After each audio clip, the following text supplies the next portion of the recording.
Hello friends, welcome to AI medical lecture. आप सभी का स्वागत है एआई मेडिकल लेक्चर चैनल पर।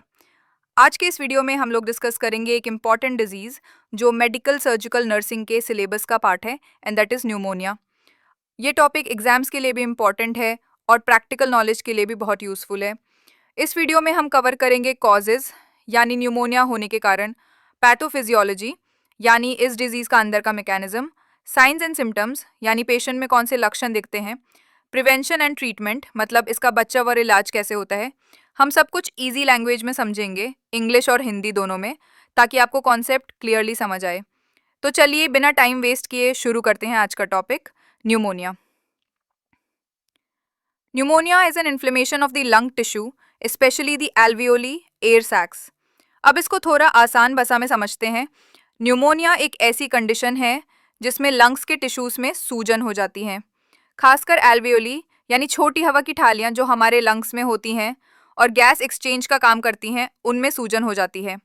नेक्स्ट लाइन में देखते हैं कि it's usually caused by infection with bacteria, viruses, fungi और पैरासाइट्स। ये सूजन ज़्यादातर किसी इन्फेक्शन की वजह से होती है। इन्फेक्शन किसी भी चीज़ से हो सकता है।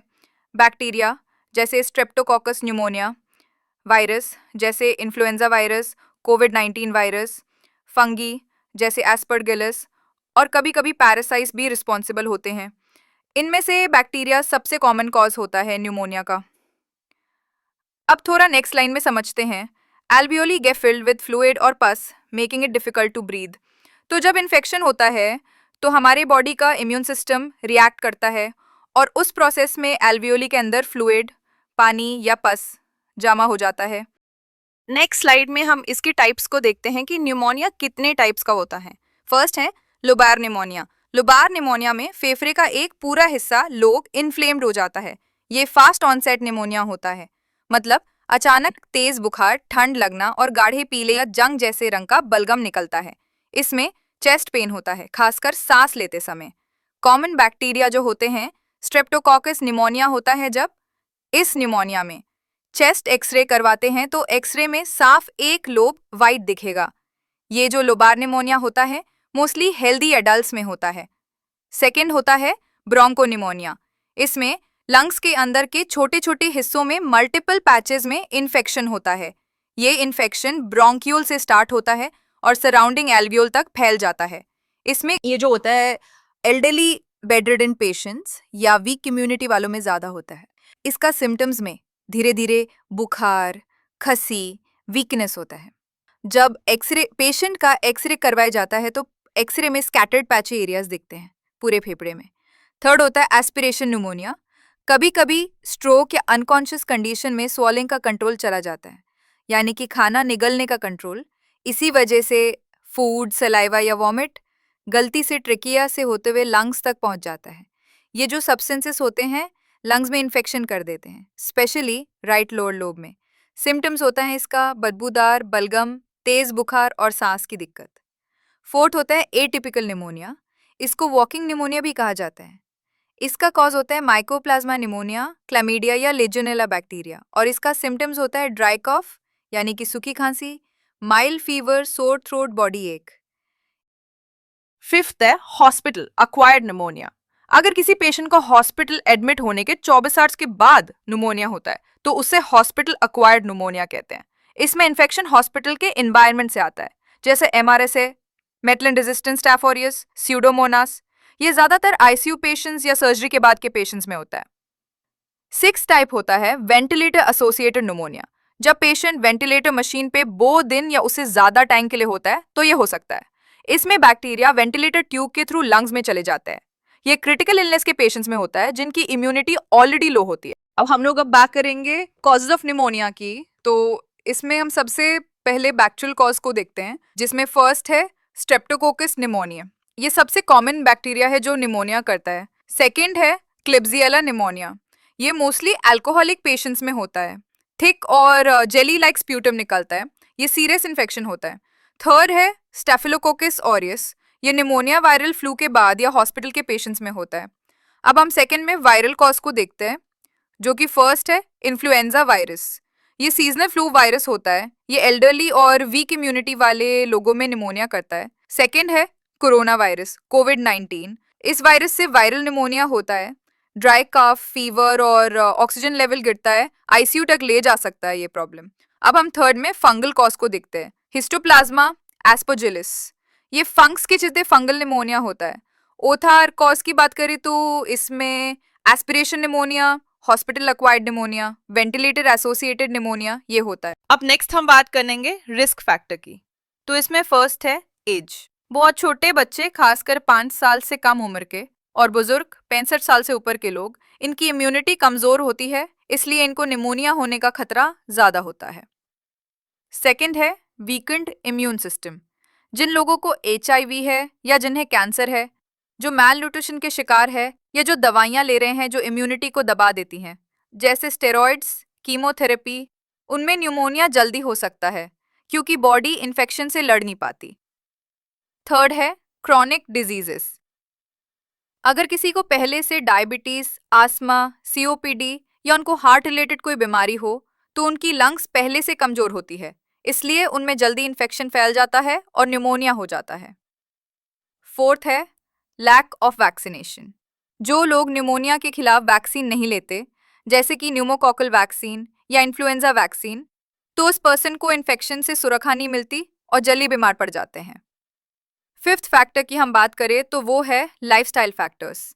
अगर कोई बहुत धूम्रपान, स्मोकिंग करता है, गुड न्यूट्रिशन नहीं लेता और हाइजीन का ध्यान नहीं रखता है, तो उसका लंग्स कमजोर हो जाता है और बैक्टीरिया, वायरस इजीली इन्फेक्शन फैला सकते हैं।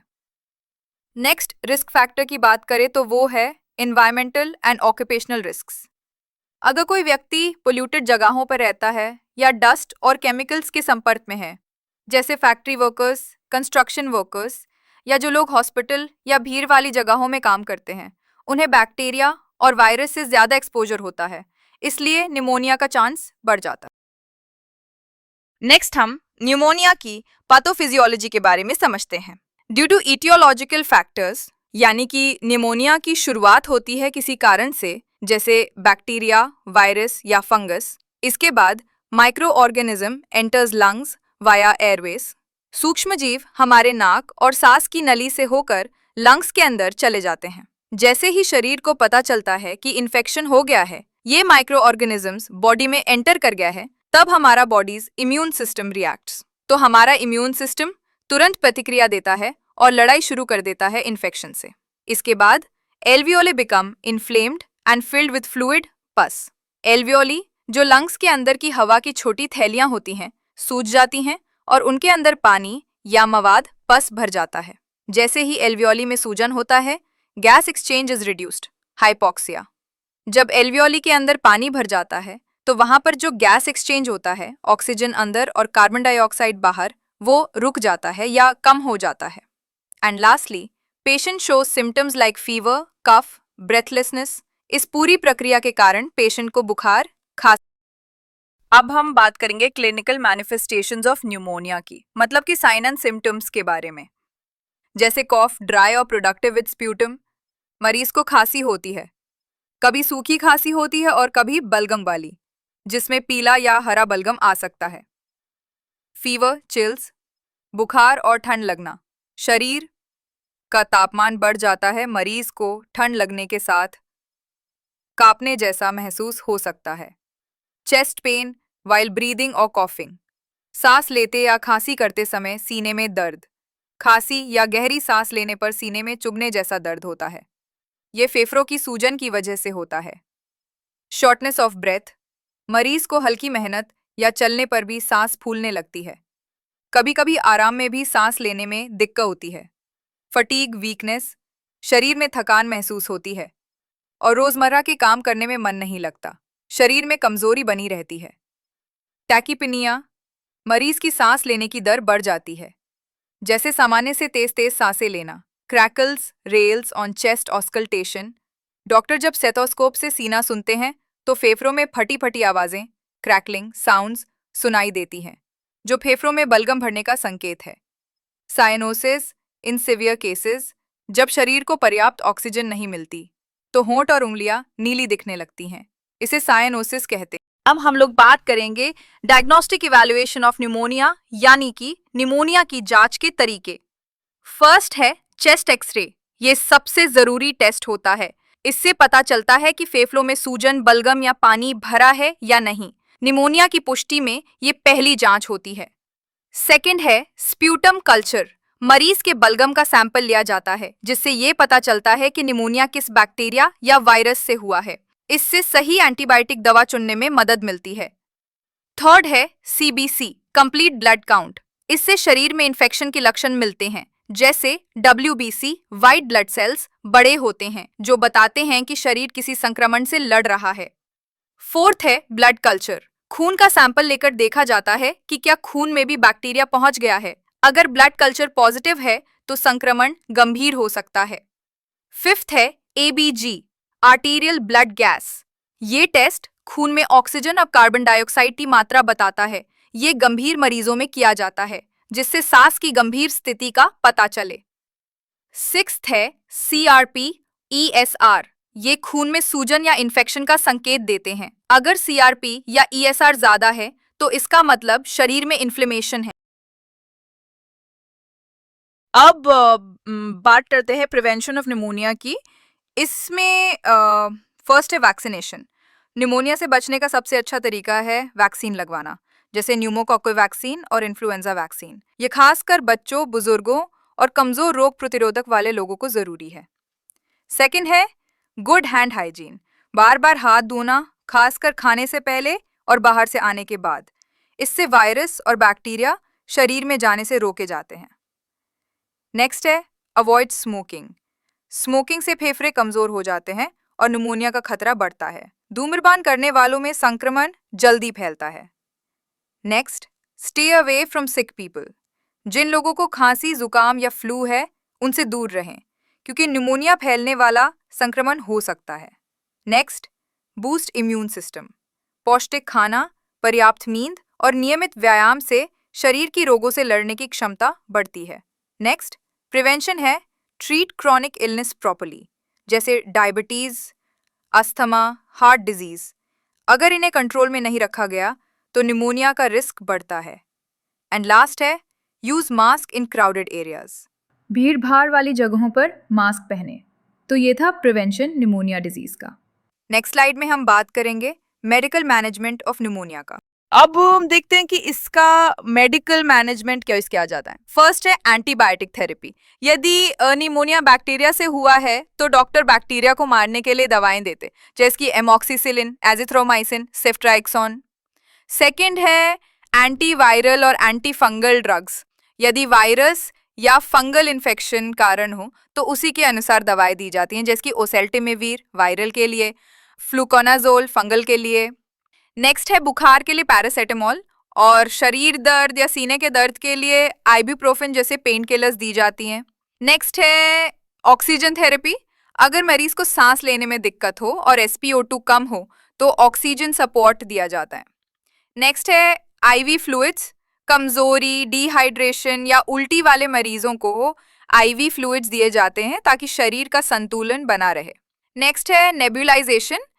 ब्रोंकोडाइलेटर दवाएं जैसे सैल्ब्यूटामॉल से नेबुलाइज किया जाता है ताकि सांस लेने में आसानी हो। नेक्स्ट है हॉस्पिटलाइजेशन इफ सिवियर। यदि मरीज की हालत बिगड़ जाए, जैसे सांस फूलना, कंफ्यूजन, BP गिरना, तो ICU में भर्ती किया जाता है। एंड लास्ट है मॉनिटरिंग एंड फॉलोअप। मरीज की सांस की दर, बुखार, ऑक्सीजन लेवल की लगातार निगरानी होती है। सुधार के लिए दोबारा जांच भी की जाती है। तो दोस्तों, मैं इस वीडियो में आपने निमोनिया के बारे में जाना। हमने इसके कारण, लक्षण बहुत ही आसान भाषा में समझाए। यह है आपका चैनल AI मेडिकल लेक्चर, जहां मेडिकल और नर्सिंग टॉपिक को आसान हिंदी और इंग्लिश मिला के समझाते हैं। अगर आपको ये वीडियो पसंद आया हो तो लाइक करें, शेयर करें और चैनल को सब्सक्राइब जरूर करें। और हाँ, बेल आइकन दबाना ना भूलें ताकि आप हमारे आने वाले हर नए मेडिकल लेक्चर की जानकारी सबसे पहले पा सकें। मिलते हैं अगले वीडियो में, तब तक अपना ध्यान रखें और सीखते रहें।